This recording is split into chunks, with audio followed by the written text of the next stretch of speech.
everyone's so tight-knit, and it's such a tight-knit group and family. I mean, it is such a community. It's, you know, we're at the horse shows all the time, and you see the same people over and over again, and really you have this connection with even people that you haven't met yet, right? It's true, yeah. And you know, we're all connected through horses, even if we're completely different people, and it really is a family. So this is definitely a horse. You guys are going to want to watch this one in the jumping phases, I'll tell you. This is a really fun little horse, but Katie does an unbelievable job with horses that have a little bit of extra pizzazz to them. It's kind of her specialty, I'll say.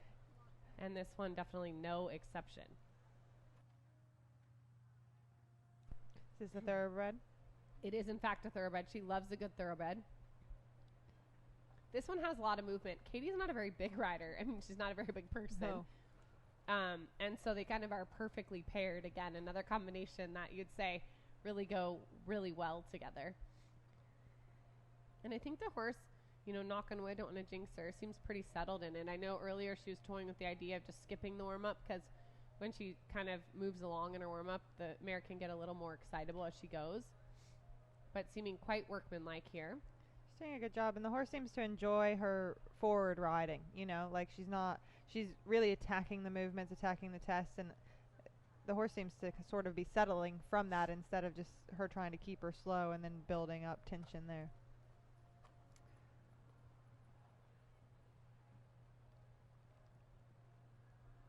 You can just see how still she sits, like just really sits right there. You know, we saw Erin kind of do similar and really let these little tiny horses be able to do their job.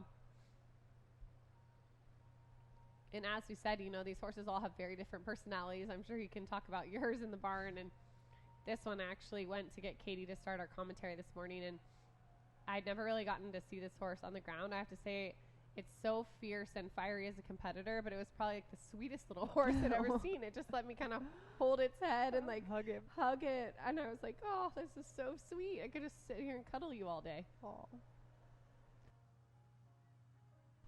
It's so funny how they're so different. Some don't want to be touched. I know, some are want you to touch yep. them. Just like people. No, thank you. Please don't hug me. Yes. Some real tactful riding in the walk work. We're going to see if they can carry in the right direction here in the canter.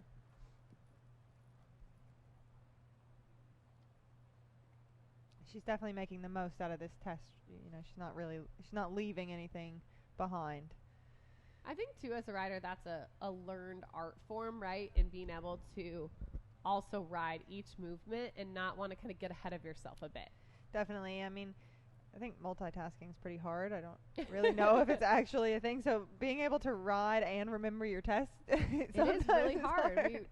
You know, I was saying that again. Like, I think one test is hard enough, and then you guys do it on so many horses. It's like, oh my goodness.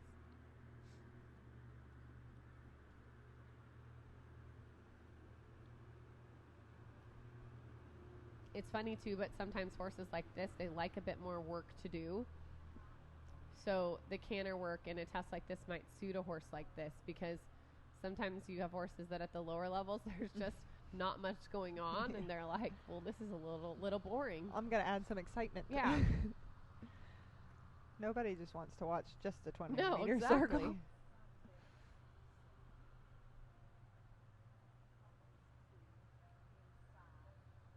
This horse looks like he will. Just a little tension in the downward there. She will be enjoying tomorrow's cross country. I think so. This is one of those little horses that has springs in her feet. Like, you watch her in the jumping, and it is just so amazing to watch. That's a good feeling.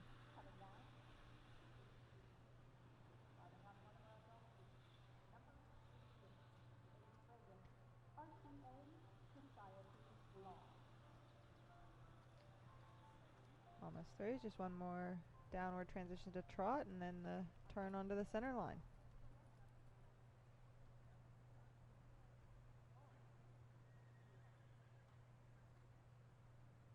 And that is hard too because you've just been doing some canter walks, and then the horse, you go to do your another downward transition, and it's just the trot, and they can start to anticipate, another canter walk, and then you have to get them going forward again. Good job. Yeah, no, I definitely think so. I think that was one of the better tests I've actually ever seen that mare put in. I thought she stayed with Katie the whole time. I think there's a lot to like, and they'll put themselves in the thick of it going into the jumping phases for sure.